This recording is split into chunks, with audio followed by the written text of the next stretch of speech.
खुशकिस्मत शख्स होगा जिसकी जुबान पे इस्तिगफार का बोल होगा। और कभी एक और लिख लेना मेरी बात को, ये बड़ी पते की बात बता रहा हूं, शायद ये बोल मेरे मुंह से खुद पहली दफा निकल रहा है, जितने मेरे दर्स नेट पे पड़े हुए हैं या मेरी मजालिस जितने भी हैं, कभी शकी के मुंह से इस्तिगफार का बोल नहीं निकलेगा। समझे नहीं, इसकी वजाहत करता हूं। दुनिया में दो किस्म के लोग हैं, एक शकी हैं, एक सईद हैं। बदबख्त, शकी कहते हैं बदबख्त, या अजली जहन्नमी, या अजली खबीस, या पैदाइशी कुत्ता मुर्दार अजली। कभी भी इस्तिगफार करने वाला, जिंदगी के लफ्ज मेरे याद रखिएगा, इगाल फकीर दी याद रखे, मतवन्यो यार विसारी, कभी भी इस्तिगफार करने वाला, कभी भी इस्तिगफार करने वाला रोटी थोड़ी नहीं करता, बेटे थोड़े नहीं करता, रिस्क थोड़ा नहीं करता, इज्जत का थोड़ नहीं देखता, कमी नहीं देखता, और बरकतों की कमी नहीं देखता, राहतों की कमी नहीं देखता, आफियतों की कमी नहीं देखता।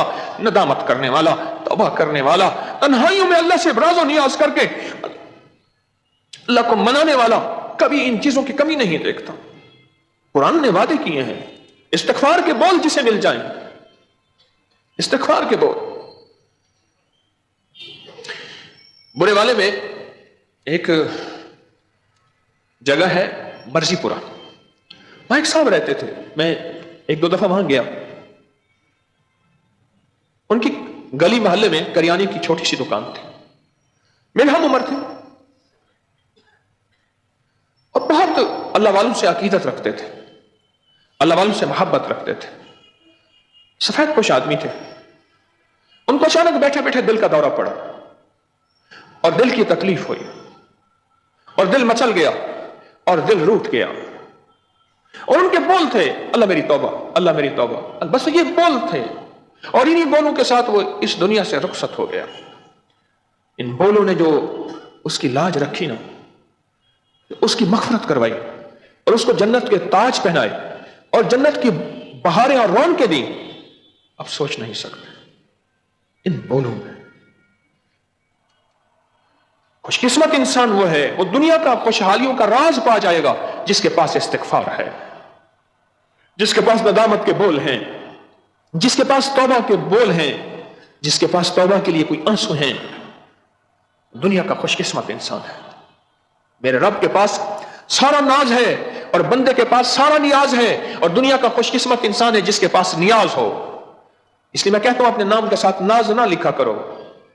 मैंने नाज नाम लिखने वालों को कभी खुशहाल, कभी पुरसकून नहीं देखा, जितनी दौलत उनके पास चाहे आ जाए, क्योंकि सारा नाज सिर्फ अल्लाह के पास है, और सारा नियाज और सारा झुकना और सारा छोटापन और सारी जिल्लतें ये सिर्फ मेरे पास हैं, और सारी इज्जतें मौला तेरे पास है,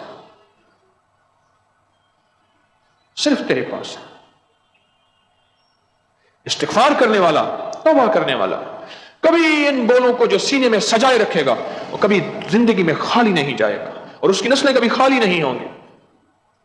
अल्लाह उसकी नस्लों को हमेशा दौलत, इज्जत, राहत, सुकून, चैन, नेमतें ये अता करता रहेगा। जो शख्स भी नदामत के बोल अपने सीने से सजाए, जुबान पे नदामत के बोल होंगे, अल्लाह पाक उसको कभी खाली नहीं भेजेगा, उसकी नस्लों को हमेशा अता फरमाएगा। इस्तिगफार वो नेमत है, इस्तिगफार वो सआदत है, और इस्तिगफार वो मुबारक बोल है।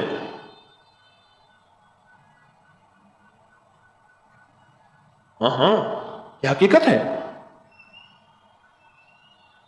इमाम अहमद बिन हंबल रहमतुल्लाह अलैह, बड़े वक्त के इमाम, बहुत अजीम हस्ती, सफर में थे तो एक मस्जिद में तशरीफ ले गए, रात गुजारने के लिए। रात पड़ गई, ना वाकिफ थे, उन्हें जानता कोई नहीं था। मस्जिद के खादिम ने कहा जी निकले, मैंने मस्जिद बंद करनी है। उसने कहा तू बंद करके चला जा, मैं परदेसी फकीर हूं, रात यहां रह जाऊंगा। उसने बेइकरामी की, एहतराम नहीं किया और बहुत बुरे तरीके से निकाल दिया। एक साहब ने देखा परदेसी मुसाफिर है, उन्हें आप मेरे पास आ जाए, मैं आपका एहतराम, जो मेरी मेहमानी होगी कबूल फरमा ले। इमाम साहब वहां तशरीफ ले गए।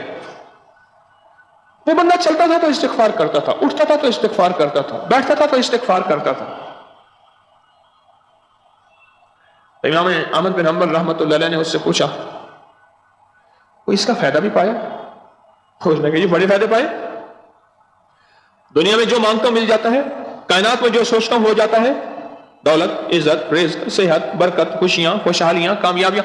और अब एक आस बाकी रह गई कि इमाम अहमद बिन हंबल से मुलाकात हो जाए। एक आस बाकी रह गई है। जो मांगा मिला, जो सोचा पाया। एक आस बाकी रह गई है कि इमाम अहमद बिन हंबल रहमतुल्लाह ताला अलैह से मुलाकात हो जाए। उन्होंने कहा मुझ फकीर का नाम अहमद बिन हंबल है। वो तेरी आस भी पूरी हो गई है।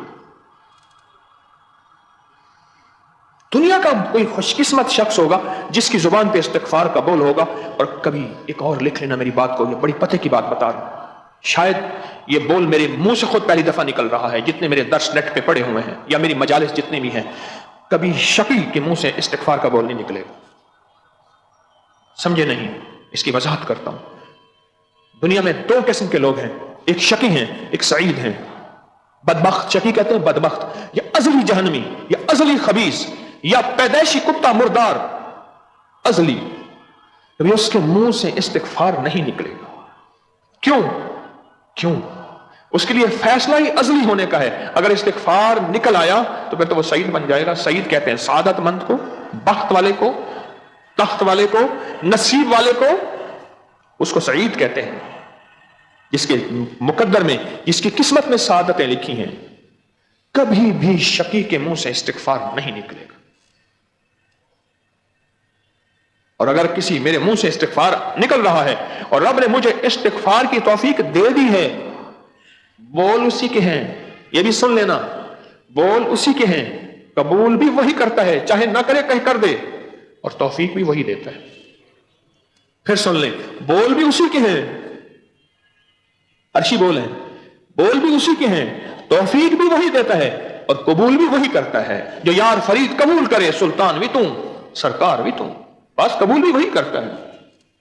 हज़रत ख्वाजा गुलाम फरीद रहमतुल्लाह अलैह ने अपनी सारा आरफाना कलाम के बाद यह लफ्ज कहे, जो यार फरीद कबूल करे। फरीद फर्द अल्लाह का नाम है। जो अल्लाह अगर कबूल कर ले ये सारा कुछ, फिर तो सुल्तान भी है, सरकार भी है, बादशाह भी है, कायनात सारी फिर तेरी है। ये जहां चीज है क्या, लहो कलम तेरे हैं। जो यार फरीद कबूल करे, अल्लाह अगर कबूल कर ले तो हमेशा जिसके मुंह पे, जिसके बोलों में इस्तिग़फ़ार होगा, वो दुनिया का खुशकिस्मत नसीब वाला है। और जितना जिसके जुबान पे इस्तिग़फ़ार बढ़ता जाएगा, चढ़ता जाएगा, उतरता जाएगा और रवानी पकड़ता जाएगा, इस्तिग़फ़ार इस्तिग़फ़ार इस्तिग़फ़ार, समझ लें वो दुनिया का कोई सईद और खुशकिस्मत इंसान है। रब उससे राजी है जो रब कहते आ मुझसे एक्सक्यूज कर, आ मुझे मना। ये जिन्होंने राज़ो नियाज की कोई दुनिया की मजाजी खलवतें पाई हुई होती है ना, उन्हें पता है कि रूठे यार को मनाने में कितना मजा आता है। हाँ, एक और मजा है, जिन्होंने ये खलवतों के राज पाए हैं, उन्हें मेरी बात बिजली बल के लगी होगी, ठा लगी होगी और तारों को जाके छेड़ दिया होगा। जो तार से निकली है वो धुन सब ने सुनी है, जो तार पे बीती है वो किस दिल को पता है। उन्हें पता है कि मनाने में कितना मजा है। मुद्दत से कोई शख्स रुलाने नहीं आया, जलती हुई आंखों को बुझाने नहीं आया, कहता था कि साथ जिएंगे साथ मरेंगे, अब रूठ गए हैं तो मनाने नहीं आया। उन्हें पता है कि वो वस्ल की घड़ियां, वो राज नियाज की घड़ियां जिसमें मनाना होता है वो कैसा होता है। और यकीन जानिए, जिसके दिल में अल्लाह की मोहब्बत का एक छोटा सा जर्रा भी है, कमली वाले की मोहब्बत का एक छोटा जर्रा भी है, मोहम्मद आले मोहम्मद असहाब मोहम्मद की जर्रा का एक मोहब्बत का एक छोटा जर्रा भी है, वो अल्लाह के सामने जब राज नियाज करता है और तौबा निदामत और इस्तिग़फ़ार से अल्लाह को मनाता है, अल्लाह पाक यहीं बैठ के खुश होता है। और यहां तक फरमाता है, फरमाए सारे जन्नती जन्नत में चले जाएंगे, फिर मैं एक ऐसे, सारे नेक हो जाएं, जन्नत में चले जाएं, फिर मैं एक ऐसी मखलूक पैदा करूंगा जो खताएं करके मुझे मनाएंगे और मुझे मजा आएगा। वाह मौला, मुझे मनाएंगे और जब मनाएंगे ना, इसमें मुझे मजा आएगा। मैंने पिछले दर्स में कहा था, रब नाजो भरा यार है, मिनट में रूठ जाता है। ये जमीन तूने कहां झुकाई थी, तूने उस तरफ देखा क्यों था, मेरे गैर को देखा था, अच्छा ये क्यों किया था, बड़ा नाजो भरा यार है। और पल में मान भी जाता है, और मान भी इतना मान जाता है, कहता है जा आज के बाद रूठूंगा नहीं, और मान भी इतना जाता है, अच्छा जा जितनी तेरी खताएं थी उतनी मेरी अताएं हैं, जितने तेरे गुनाह थे उतना मेरा सवाब है, जितने तेरी गुनाहों के पहाड़ थे उतना मेरी नेकियों और रहमतों के पहाड़ है, जा उसका बदल फिर यूं कर दिया। इतना नाजो भरा यार, निजाकतों भरा यार है। وہ خوش قسمت انسان ہے جس کی زبان پہ استغفار کا بول آ گیا، ندامت کا بول آ گئے، توبہ کے بول آ گئے۔ مولا وہ زندگی تھی جس کے صبح، جس کے شام، جس کے لمحے، جس کی راتیں، جس کی ساعتیں ایسی گزری کہ تجھے پل میں منا بھی نہ سکا، تجھے ہر وقت میں نے ناراضی کیا۔ اللہ وہ کون سا لمحہ اور گھڑی ہوگی تو مجھے معاف کر دے گا، تو وہ کون سا لمحہ گھڑی ہوگی تو مجھ سے راضی ہو جائے گا، وہ کون سا لمحہ اور گھڑی ہوگی جب تو میرا دوست بن جائے گا، اور وہ کون سا لمحہ اور گھڑی ہوگی جب میں مجرم سے محرم بن جاؤں گا۔ اللہ عطا کر دے جو بیٹھ کے رو رہا اور ندامت کے آنسو بہا رہا، میرے رب کے ہاں دنیا کا سب سے زیادہ پسندیدہ شخص یہی ہے۔